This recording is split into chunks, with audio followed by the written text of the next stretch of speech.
तो कारीगरों को लूटा, व्यापारियों को लूटा, किसानों को लूटा, और लूटने आर्थिक रूप से और दूसरे काम बहुत किए अंग्रेजों ने। दूसरे काम क्या किए?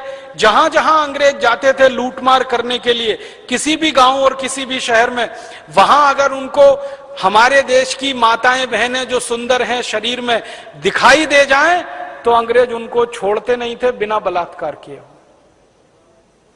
धन तो लूटा ही हमारा, हमारी मां बहन बेटियों की इज्जत भी लूटी उन्होंने। और मां बहन बेटियों के साथ इतना बुरा बर्ताव करते थे कि वो पढ़ते समय मुझे खून खौलता है। हमारी माताओं बहनों बेटियों के साथ अंग्रेजों का बर्ताव कैसा होता था? कोई सुंदर महिला अंग्रेजों को दिखाई दे जाए, उसको सरेआम नंगा करते थे।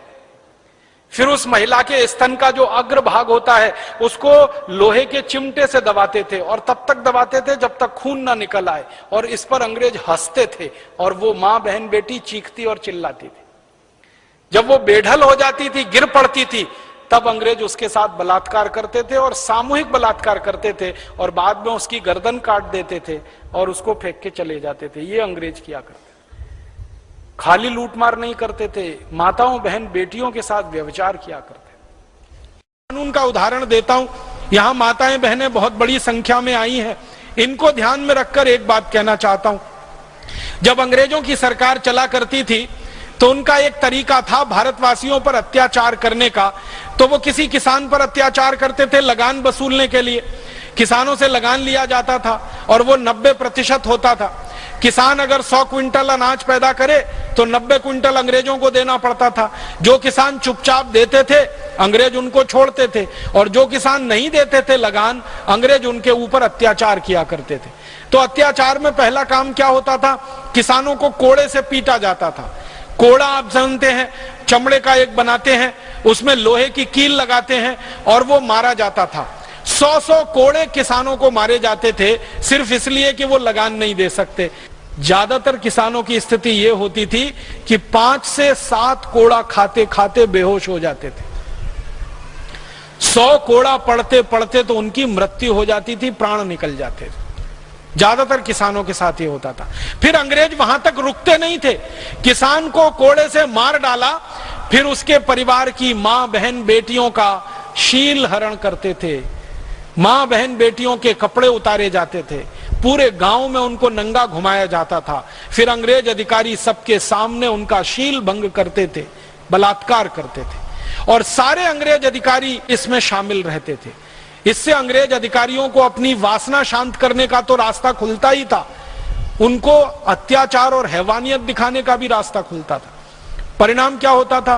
किसानों के घरों से शिकायत आती थी, मेरी मां से बलात्कार हुआ, मेरी बहन से बलात्कार हुआ, मेरी बेटी से बलात्कार हुआ। किसान ये शिकायतें लेके अंग्रेज अधिकारियों के पास आते थे। अंग्रेज अधिकारियों की समस्या ये होती थी कि अपने ही सहयोगियों के खिलाफ वो एक्शन क्या ले। मान लीजिए एक उच्च अधिकारी है अंग्रेज, उसके पास किसी किसान ने शिकायत की और उससे नीचे वाले अधिकारी ने उस किसान की मां बहन बेटी से बलात्कार किया, तो उच्च अधिकारी अपने नीचे के अधिकारी को बचाने में लग जाता था। और उसको बचाने के लिए अंग्रेजों ने फिर एक रास्ता निकाला और उस रास्ते को कानून में बदल दिया। बलात्कार के खिलाफ अंग्रेजों ने कानून बनाया सबसे पहला, और उस कानून में व्यवस्था यह की कि जिस मां बहन बेटी के ऊपर बलात्कार होगा उस मां बहन बेटी को अंग्रेजों की अदालत में आकर सिद्ध करना पड़ेगा कि उसके ऊपर बलात्कार हुआ है। जिस अंग्रेज ने बलात्कार किया है उसको कुछ सिद्ध नहीं करना पड़ेगा, और जब तक सिद्ध नहीं होगा तब तक वो अंग्रेज अभियुक्त नहीं माना जाएगा, उसको पापी नहीं माना जाएगा, अपराधी नहीं माना जाएगा। ये कानून बना दिया अंग्रेजों ने। कानून बनते ही बलात्कार की बाढ़ आ गई पूरे देश में। हर गांव में, हर शहर में माताओं बहन बेटियों की इज्जत से अंग्रेजों ने खेलना शुरू किया, क्योंकि अंग्रेजों को मालूम था कि कोई भी मां बहन बेटी अदालत में यह सिद्ध कर ही नहीं सकती कि उसके ऊपर बलात्कार हुआ है। कानून की गलियां ऐसी टेढ़ी बनाई गई कि किसी भी मां बहन बेटी को यह सिद्ध करना एकदम असंभव हो जाए कि उसके ऊपर बलात्कार हुआ है। आप देखो इससे बड़ा दुनिया में क्या अत्याचार हो सकता है कि जिसके ऊपर अत्याचार हुआ उसे सिद्ध करना है कि उसके ऊपर अत्याचार हुआ है। जिसने अत्याचार किया उसको कुछ भी सिद्ध नहीं करना है कि इसने अत्याचार किया। परिणाम यह होता था कि 100 अंग्रेज बलात्कार करते थे भारत की माता बहन बेटियों से, तो उसमें से मुश्किल से 2-3 अंग्रेजों के खिलाफ साबित हो पाता था और उनको ही सजा मिल पाती थी। 97-98 अंग्रेज बिल्कुल छूट जाते थे, बाइज्जत बरी हो जाते थे और फिर वो दोबारा बलात्कार करते थे और फिर माता बहन बेटियों की हत्या करते थे। हमारे पास दस्तावेज हैं कई अंग्रेज अधिकारियों के, जिन्होंने अपनी पर्सनल डायरी में यह लिखा है। एक अंग्रेज अधिकारी था, उसका नाम था कर्नल नील। उसकी डायरी है, उसकी डायरी के कुछ पन्ने हैं फोटोकॉपी के रूप में।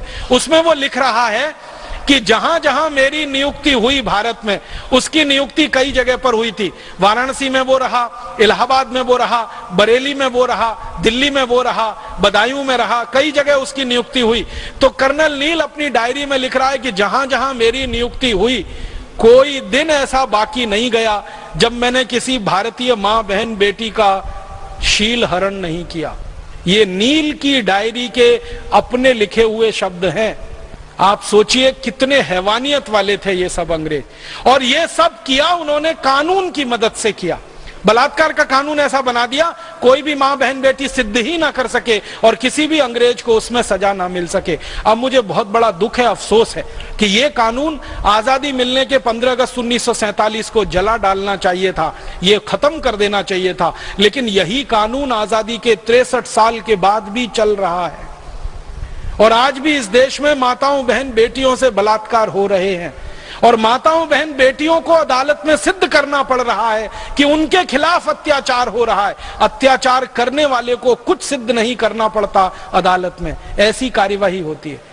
आप जानते हैं किसी भी मां बहन बेटी को खुलेआम सरेआम जवाब ऐसे सवाल पूछें कि उसके साथ बलात्कार हुआ या नहीं हुआ, वो अगर सभ्य है, थोड़ी भी सुसंस्कृत है, जवाब नहीं दे सकती है, उत्तर नहीं दे सकती है और उसके मौन का फायदा उठाकर ये कानून हमारे देश की करोड़ों मां बहन बेटियों से खिलवाड़ करता है। बहुत दुख है ये कहते हुए कि बलात्कार के 100 अपराध इस देश में जब पुलिस के यहां रजिस्टर्ड होते हैं तो मात्र 5 अपराध में सजा होती है। 95 अपराधों में अपराधी छूट कर बाइज्जत बरी हो जाते हैं क्योंकि कानून अंग्रेजों के जमाने का बनाया हुआ है। अब बलात्कार के कानून हो, चोरी डकैती के कानून हो, हिंसा के कानून हो, पुलिस के कानून हो, प्रशासन के कानून हो, टैक्स के कानून हो, शिक्षा व्यवस्था के कानून हो या हमारे देश में ये जंगलों की सुरक्षा के कानून हो, सबके सब अंग्रेजों के बनाए हुए, सबके सब उनके चलाए हुए, तो आप कैसे उम्मीद कर सकते हैं कि भारत के लोगों को इन कानूनों से न्याय मिल जाएगा?